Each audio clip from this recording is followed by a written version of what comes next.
I think that everyone sees now my first slide, where we see a beautiful ape, which is, if you take that into account, just 3% in difference of we human beings.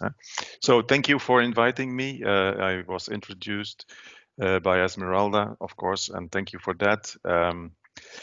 I'm going to talk, let's say, and I will present a lot of pictures with you. So I hope that it is also interesting to see what you see on your screen is also, let's say, proving that what I'm saying is interesting enough. The big question we need to ask ourselves is, do we really care about biodiversity, and do we really care about how we organized ourselves since, let's say, the industrial revolution? So to start with, I will give you some numbers. So just some numbers, how, let's say, the world, the planet has changed in the past 50 years. And what you see there is that the population is doubled. And you see there also in the spreadsheet that how fast we doubled from billion to billion. So we doubled the population in the last 50 years. And of course, you could be lucky to be born in Belgium or New York, but also there are people who are less, let's say, positive, where they get born and have to live in less good circumstances. So it's also about social balance in the future that we need to take care of. If you look at urbanization, 22 million hectares is increased. So roads, construction of buildings, and so on and so forth.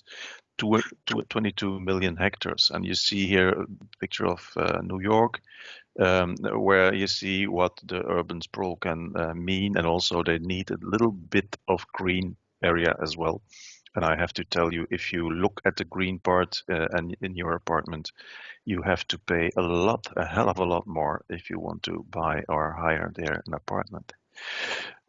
Grazing land, plus 30 million hectares, cropland plus 160 million hectares. So these are incredible, amazing numbers, of course.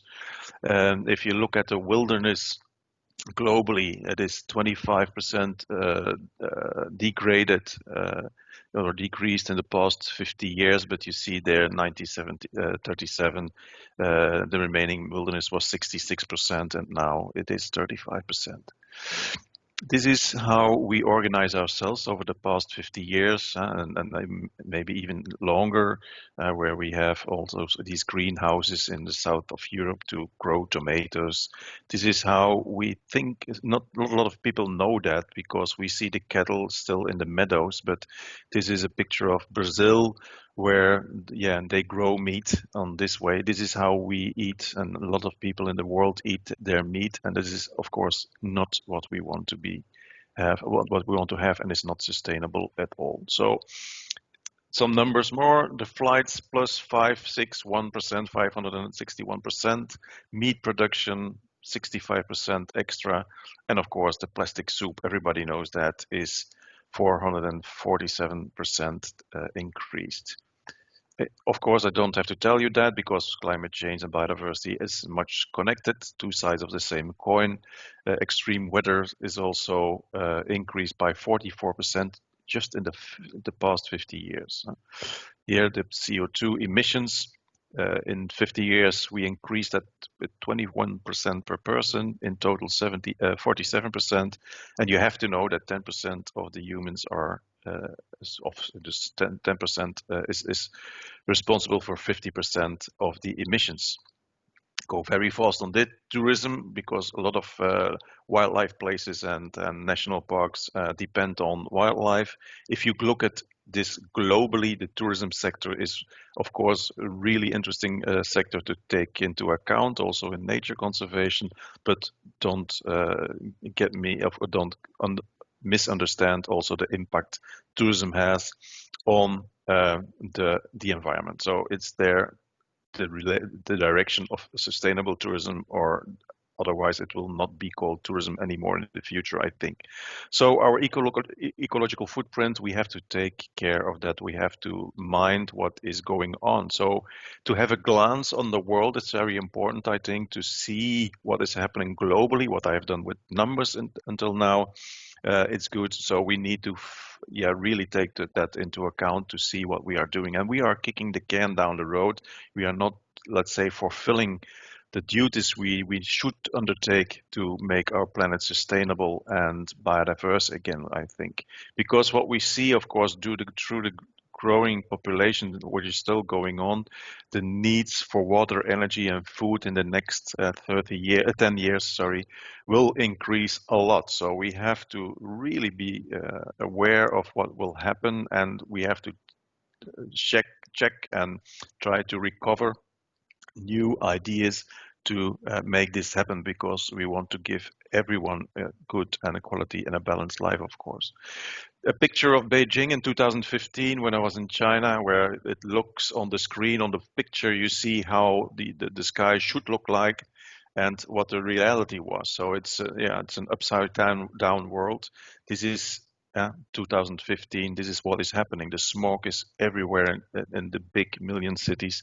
So the question is, can we move to the picture again? It's strange, but it is like it is. And we are not on the correct road to become, let's say, to stay below 2 degrees.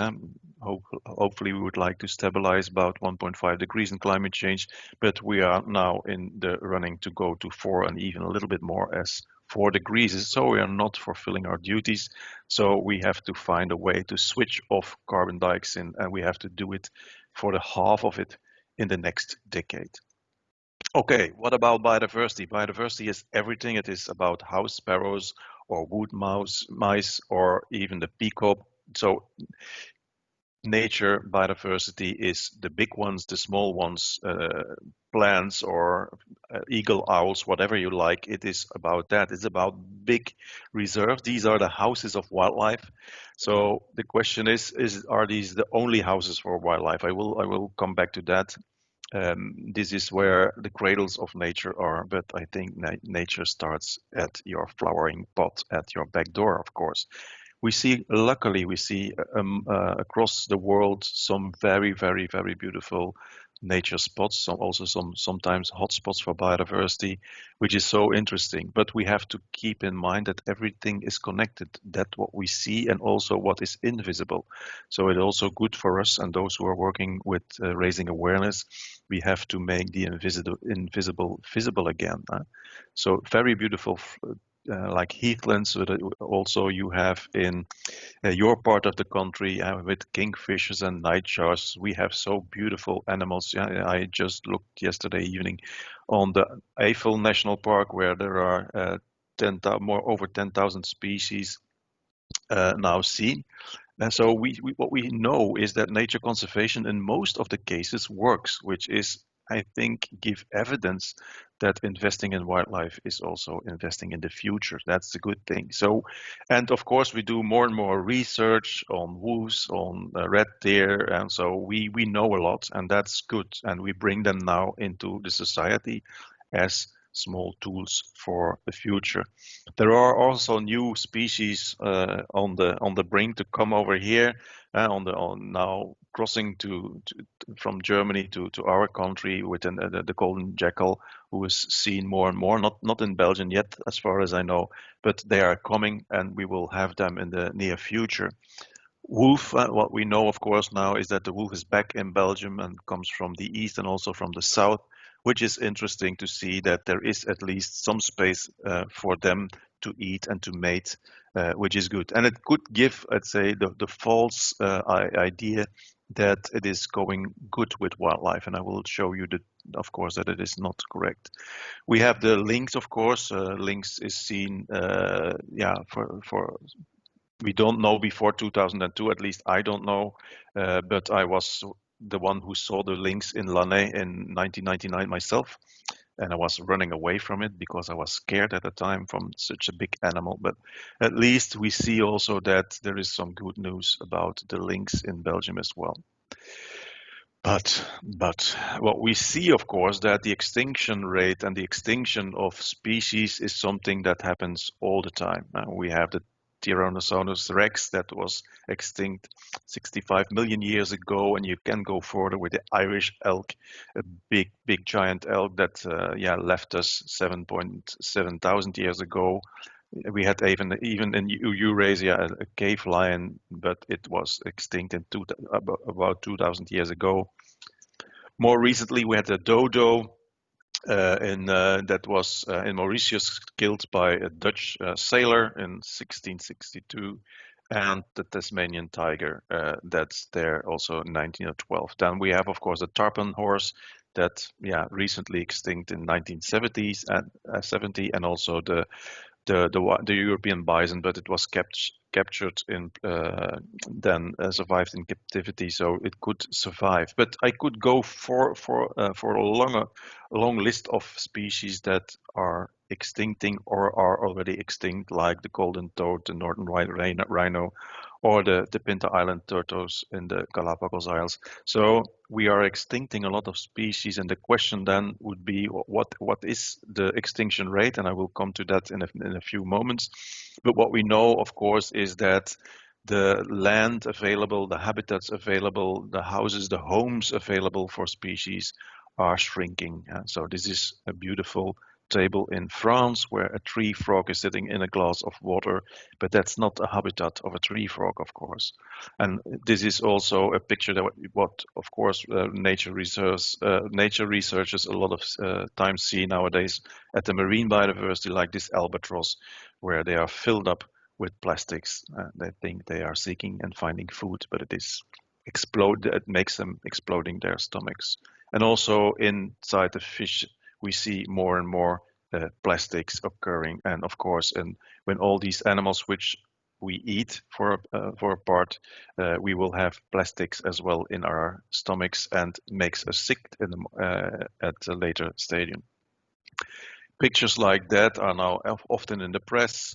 And of course, what we are doing, we are still cutting, you could say it as the lungs out of our planet.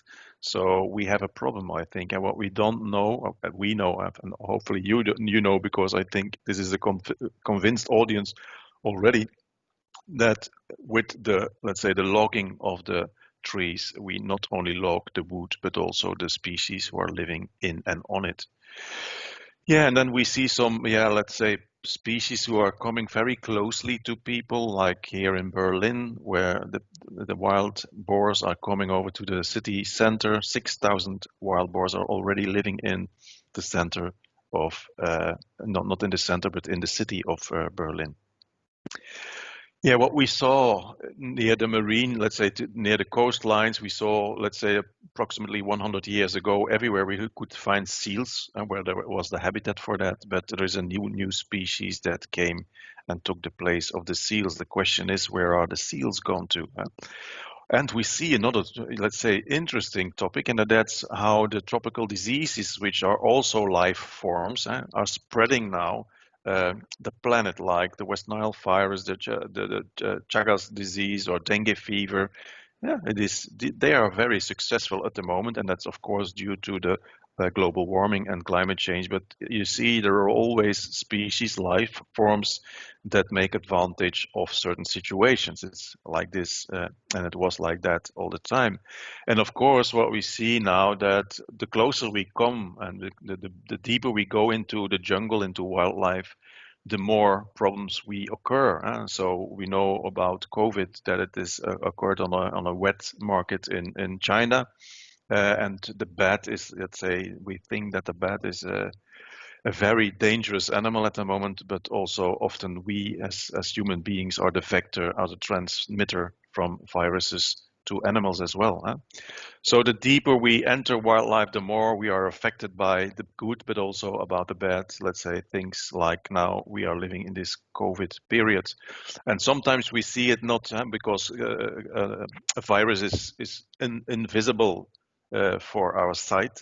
We cannot see it, but in other places in the world, we see how deeper we go to the jungle, like here in Uttar Pradesh, in Meerut, where, of course, the city is growing into the jungle, that the leopards every now and then comes into the city to take something back, which we don't know, we don't want, of course, but this is let's say, the extrapolation from virus to a leopard to see that wildlife takes also some things back. So looking really well into wildlife, we see also an interesting research done in the United States on the biomass of let's say wildlife across the world, and you see that 82% of all the biomass on our planet is taken by plants, 13% by bacteria, and the other 5 is everything else. And you see that we, as 7.8 billion people, we are just 0.01% of these 5%, so of the biomass of the planet. And looking in the mammals and the birds, we see something really, I think, astonishing, where 60% of all mammals are taken in by cattle for food. 36% of the mammals are taken by human beings, and even 4%, just 4%, only 4% is taken by wild mammals. So that's what wildlife is all about when we relate that to biomass, of course. With birds, the same thing, where we see that the entire chicken industry has taken all the poultry, so is 70% of the birds globally, and just 30% of all the biomass of birds are taken by wild birds. If you look into then, let's say more to summarize it, what is going on with wildlife, with biodiversity on our planet, then you see that there's research done by IUCN and IPBES. Let's say IUCN is the biggest network for nature conservation globally, and IPBES is the Intergovernmental Panel on Biodiversity and Ecosystem Services. So they did a big research, and 1 million species are at the moment at risk of extinction. So in every group you would like to go to, you see that the risk for extinction for instance, amphibians is 40% of the, let's say, of the amphibians are risking extinction in the next 100 years, so by the end of the century.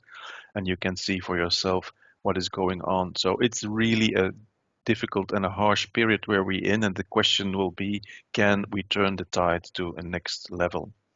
So how many species are we lose every year and every day? So what is the extinction rate? There's also a lot of research done. I just touched this very quickly, but what we know is that there are 2 million species in the lowest estimate, but in the highest estimate there are 100 million species, because we discover every day new species. Of course, no elephants anymore, no big animals, but the smaller they are, the more that, of course, they become visible nowadays.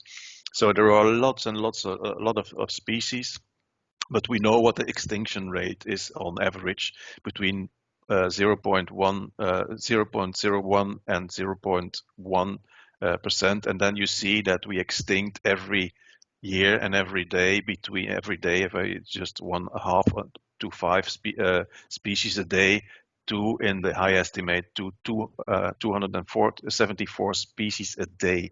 So this is the rate, this is the speed of extincting of species. This is an interesting one, I think. This is research done by the European Environment Agency. That's an EU agency, where they did some research on the designation of protected areas in Europe. So where governments started to designate a protected area in a certain place in Europe. And then you see it starts in 1820 and it goes up to, more or less 2015. And then you see that suddenly in the 1970s, the designation of protected areas has really, let's say, gone up. The question there is, what is the reason for that? So you see that in 1970, let's say, there is a new dimension on wildlife, and also on how we become aware of how important wildlife is by the book of the Club of Rome, which was a very important club. It still is. I'm a member of that club, that with the book Limits to Growth. But what you see, of course, is interesting, because you could say that protected areas went up, and that's correct. So also politics can follow what, let's say, the community is asking, but more or less in the same, let's say, in the same period, we see biodiversity collapsing.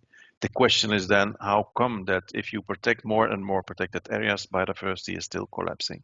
Well, the simple answer is that biodiversity is captured within these protected areas, within these nature reserves, and outside these areas that were designated, nature was not taken care of.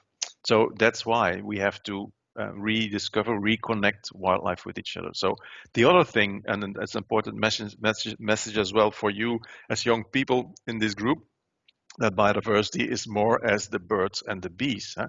So it's also about soil biodiversity. So also to grow food, to grow tomatoes and potatoes, we need to have a fertile soil. But also what we don't see in the soil biodiversity, the rate of extinction is going as fast as what I just showed you. So also for the food production, we have huge problems. And this is also biodiversity. It's not only about an eagle owl or a kingfisher. No, it's also about these species and these life forms that we didn't see. A good documented example is, of course, the bees as a fertilizer for 60%, even more of the food what we eat globally. You see that the value of cultivated crops there and what bees are responsible for is 153 billion euros a year. So if you lose these fertilizer, you lose a lot of money. And you take it from me, at the moment, even in China, there are regions where there are no fertilizers anymore like bees.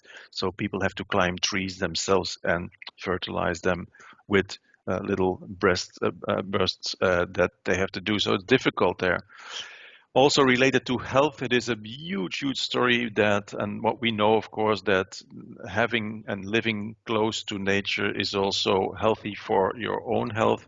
That's why with Europarc Federation, where I'm the president of, healthy parks, healthy people is now one of the big issues we are taking forward. Body biodiversity, the same thing. In and at our body, I think over 100 billion life forms are living. And also there, the biodiversity loss of our, let's say, our ecosystem of our body is decreasing at the same rate. So also, if we have to take care about biodiversity, it's not only about, let's say, the birds and the bees, but it's also about ourselves. And maybe that's the most important, because we are really losing ourselves at the end. So if we sometimes think that we are so independent creatures, well, we depend on nature for the full 100%, and we have to, I think, make our story about that as well, and to really articulate that as well as we can, to convince the decision makers that investing in wildlife, investing in people and in social networks. We think we have a big problem, and it is a big problem with COVID, of course, but there is so much to come if we don't take care. So we have to watch out, because there is a recession, of course, but the climate change will hit very hard. But even the biodiversity collapse is even worse, is more severe than even climate change. So because species who are losing or are getting extinct will never come back. So there is a time for change, we think, and that's where you come for sure. As young people, I think, have a task, have an objective, and you have to make an objective of that. So because we have to choose now which future we want. What is the, let's say, direction we want to go? And if you look to this picture, I think it's very obvious to say and to make a decision. But at least, and that's so good that you take this initiative of these conversations like to this morning, that we don't behave like, yeah, this picture, what this woman doing on this picture, that we don't care and we don't take any action for change. And difficulty is, of course, that a lot of things were collapsed and were going wrong. So we have to mind the gap. We have to connect and reconnect all these cables again on the right direction, in the right way, so that we can be sustainable for the future. But take this into account. You're still young, but let's say that you are 10 years ago, or well, 5 years ago, or maybe even today, you planned a flight to, let's say, Barcelona, just to have an example, and you sit in the airport waiting to step on the plane, and then suddenly the microphone is on and say, "Oh, ladies and gentlemen, we start in a moment. We will fly to Barcelona. But take your passport and your uh, yeah, take your passport and your boarding pass because we start to board. But before the plane starts, we will like to give you some information that the plane has lost 6 screws and 12 parts. The question then will be, do you step in the plane? And I think most of you would say, no, I don't step in the plane. But if you see our planet as one living engine where, let's say, every day, maybe 5 to 10 species as screws fall out of this living engine, we don't take care that much. We don't step the plane, but why don't we take care for our planet? So biodiversity and climate change are two sides of the same coin. So we could also make a win of both of them. And what I for sure know is that if your house is on fire and you need to extinguish it, you need to do it completely. Just extinguish your fire for half will not help because then your house will burn down as well. So we need to finish the full business here. And that's of course not easy, but we have to do it like that. It's of course now in the press all over for the last for the last days, sorry. Uh, we have to overcome these kind of politicians, and it's not the only one, but he's of course one of the most powerful ones in the world. We have to overcome these people because they have another opinion, a false opinion, with not based on science, of course, and hopefully, and yeah, it looks like also there is a new president-elect in the next, or maybe today or maybe tomorrow, will be announced that Biden will win. So, but it gives confusion, disorientation, how to go. It is unclear where to go to, and we often and easily think it's impossible. But I think we have to be smart. And we have to look into the world and say, hey, come on, this is not what we want. We want to have a sustainable planet for ourselves, for all the creatures who are living on that, and all the people who are living on it in a social, just in a social balanced way, of course. So we have to save the system to save the planet, and the Lion King can be helpful because that, of course, helps to raise awareness for the issue. International cooperation, I think, is key to know, to learn, to see, to exchange what other regions and countries do, because often a solution can be found in another part of the world where we never thought of and could be very applicable in our regions as well. We are lucky because there is a lot of science over the years on let's say, how species evolve, how the origin of species the mechanism works. And I would like to bring tribute to two people here, Charles Darwin, who everybody knows, but also Alfred Wallace, who came to the same, let's say, conclusion in the same period as Charles Darwin did. We have to become a little bit more eco and a little bit less ego. We are part of a bigger system and we're not on top of it. And we have to follow nature's design. We have to look into, let's say, the research, the R&D, the research and development of our planet has billions of years of trial and error. So we can learn a lot of it and follow this design for the future. So a little bit with a blinking eye to the President Trump, we have to make not America great again, but we have to make the earth great again. And we have to leapfrog. We have to jump. We have to jump into the time because we don't have a lot of time. That's the biggest problem, if you ask my opinion, is if we have enough time to make, let's say, it work. So we have to leapfrog. A big thinker for those who are really like to read books. This is, I think, a book you have to read as well, is Half Earth of Edward O. Wilson. He's at the moment, let's say he's 92 or 93 at the moment, and I was happy to meet him, I think, 2 or 3 times during the last 10 years. He's one of the most, let's say, influensive thinkers at the moment for wildlife. And his book, Half Earth, states that we need to preserve half of the earth to at least protect 85% of the species we still have. And it is possible. It is possible. He explains also in his book how it is possible. So we have to bring the skills back from childhood to our children, outdoor survival kits for our children. We have to bring them back into nature. It's of course very more possible in regions where there is a lot of wildlife, but there where the wildlife is gone, we have to bring nature back in the cities, in the neighborhoods as well.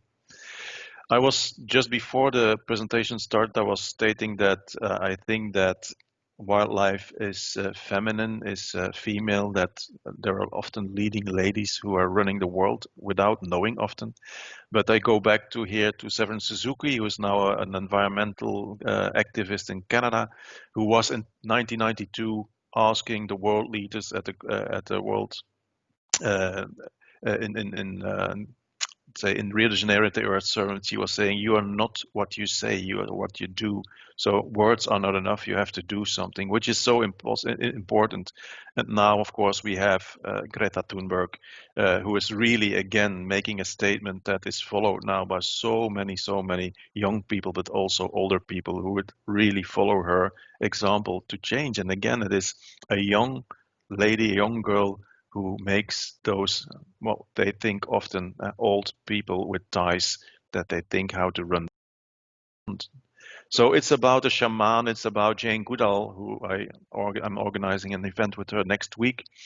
Very, let's say, close to Jane, a good friend of mine. But it's not only a shaman of Jane Goodall, it's also about you. So you have to take also responsibility for wildlife wherever you can. That can be in your street, in your school, in your park. If you are lucky, you can do it internationally. So wherever you are, please take this forward. I'm coming to the few last slides. Um, that's because I told you that time will be the biggest problem that we have. We have to really move very quickly to change, because otherwise there are some, let's say, positive feedback loops, as it is called. These are reactions we cannot change anymore. So, but here is an example where it was possible. And that is a beautiful story about John F. Kennedy, who in 1961 made this big speech, and it's called the Moonshot, where he stated, "I would like to have a man on the moon in the next decade. I don't know how, maybe a giant rocket," he was saying. But in that decade, the first Neil Armstrong stepped on the moon. So in a decade time, it was possible to go to the moon. So from moonshot, we have to go to an earthshot. We have to go to to saving our planet in the next decade. And the moonshot has learned ourselves that it is possible to do it very quickly. We have to give birth, we have to make the circumstances that life is possible. Wherever it is possible, we take it. And for those, because I was also talking with Esmeralda in the beginning, it's about raising awareness. Please take into account that value is in the eye of the beholder. A tree frog or an eagle owl or a kingfisher, they don't know how important they are for the planet. But if we people become clear that these matter, then we start to take care and we will do something. So people give value. So we have to convince people, communities, governments, entrepreneurs. We have to convince everyone to that wildlife is something we have to take into account, because we cannot destroy what keeps us alive, because that's our lifeline. We have to develop a new toolkit, because you cannot do the same thing in Wallonia and do it the same way in Africa. So it needs to be a toolkit that can work at every place. And we have to become latte proof. It's let's say an acronym that was used by the trend watchers worldwide, and I love it. It's the most photographed picture as if I give international keynotes. And latte stands for local, authentic, traceable, trustworthy, and ethical. Because they were saying, if you want to be successful in the future, the trend watchers, they said, that you have to become latte proof. And that's exactly what we can do with our, let's say, our natural environment, our natural ecosystems, because they are local, authentic, traceable, trustworthy, and ethical. That's why I developed a reconnection model, the reconnection model that tries to reconnect nature with nature, people with nature, business with nature, and policy with practice. And it's an open source model, so they can use it, what they do now in South Korea or in the United States, or you can do it wherever you are with your own cultures. Give, let's say, value to wildlife. Because I think this is the chicken that lays golden eggs on one condition, that you give food to the chicken. So we have to talk about wildlife, and you have to translate wildlife into a language people can understand. It's about the intrinsic values of nature, of course. It's about the beauty of nature, but it's also about what we eat, what we drink, and it's about our health. It's the same thing.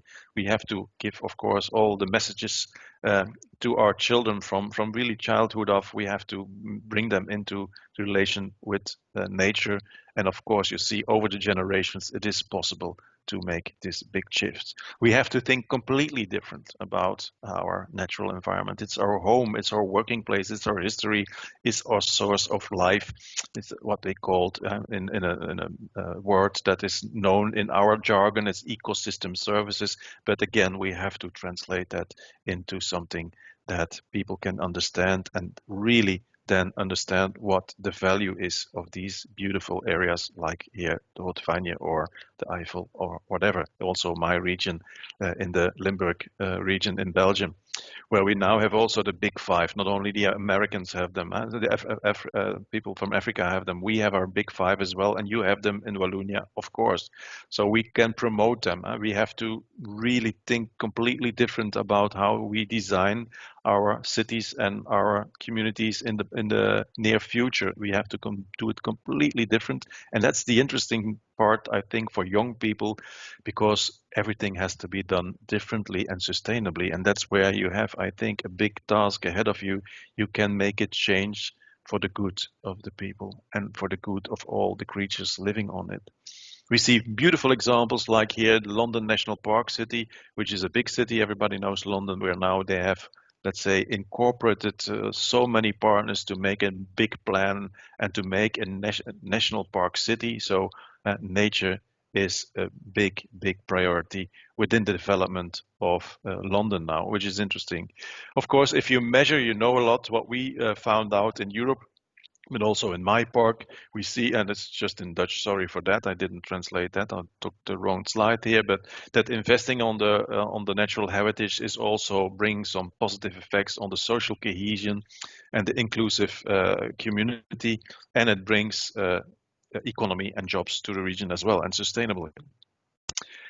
Counting is knowing, so there are lots of methodologies in the world, but the good one is, and that's a global one, the deep methodology, the economics of ecosystems and biodiversity, where you can measure and elaborate on the same way in all different parts of the world. We did it also for my place, and I don't think there's a slide on it, but if there isn't, the output, the return, the economic return, socio-economic return of the Hoge Kempen National Park, the park that I established, is every year 191 million euros, and 5,000 jobs are connected with it.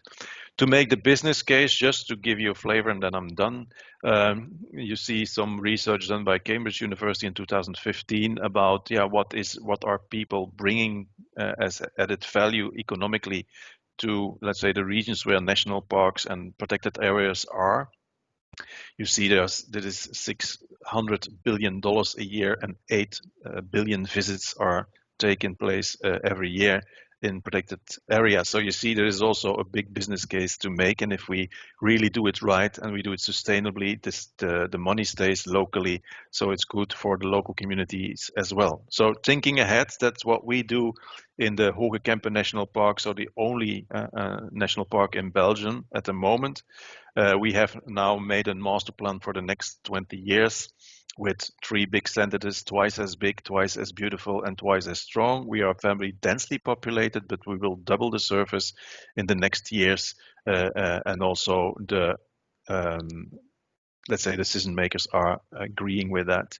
For the first, let's say, 10 years, we had made also a calculation on the budget, 123 million euros, and at the moment we already have 60% of this money secured for the wildlife and all the relations with wildlife. So you see that it is possible to change quickly. I do this very locally because I think we have to really think globally and act locally. But as a third part of the sentence is also changing personally. So think globally, act locally, and change personally. I am lucky to combine climate change and biodiversity also on the international scene because I'm president of Europarc Federation, the biggest network for nature, the natural heritage in Europe with 40 million hectares together with 8%, 9% of the European surface. And I work very closely to Al Gore. I don't know if the young people of you, everybody know him. He was vice president of the US, almost elected on, I think it was, the difference was 600 votes with George W. Bush, but at least I try to do my best to do it at the international scene. So also, let's say at the highest level in the world, I try to help to secure wildlife and that we cannot destroy what keeps us alive. But the most important thing I think is we have to work in teams. We have to work together because together everyone achieves more. So last slide is the message in a bottle. It's about love of our planet, not loss. So you have to translate wildlife into a language everyone can understand. You have to be correct. You have to say what is going on. That's what I did in my first part. But in the second part, I hope I give you a little flavor of what is possible, and it is possible to change the world positively. At least that's my wish, my hope. And together with you, hopefully, we can achieve this interesting task. Thank you so much.